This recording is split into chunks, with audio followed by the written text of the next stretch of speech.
چقدر سره نه؟ چه لقبای افتضاحی. به هر حال از ناردو بودن که بهتره. قرار شد بگیم لئون آردو. بیاین بریم بگیریمشون.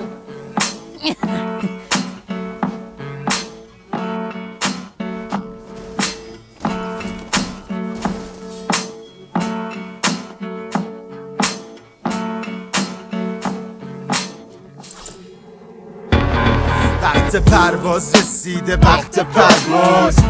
بدو چمدونو بردار، بالاتو باز کن تا بکنیم تیکا. بتاز تو آسمون ستاره بشمار، تا با همین قویم باز زمین زدیم. هر کی که جلومونه بازم میزنیم، بازم میزنیم. تو زیر زمین یه موش پیر، 4 تا لاک پشت میکنیم زیر. 100 تا رو میشکنیم تا نشه دیر، برسیم خط پایان و تیر. بکشیم جیر، بکشیم جیر، بکشیم جیر.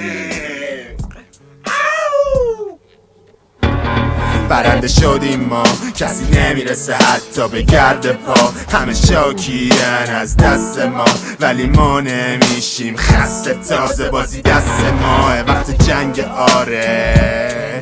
توی جنگمون هرچی رنگ خونه، میشکنیم در و نزنیم زنگ خونه، زنگ خونه. کجا؟ بیا زیر بغل عصر جدید زنم بوک کنه. همش تقصیر نیته. اینا همه تقصیر کیوره نه؟ لب پشتک احمق، برید دنبال تمکا لگسی. هی من به حرف نمیام. اگه هم به حرف میومدم میگفتم باید به سراغ برنی بده. برنی بده کجاست؟ بگو. باشه میگم. آره خیلی خوب. افرادم یه باشه که این مواد رادیواکتیو دزدیدن، ولی ابرمگس اونا رو کشت.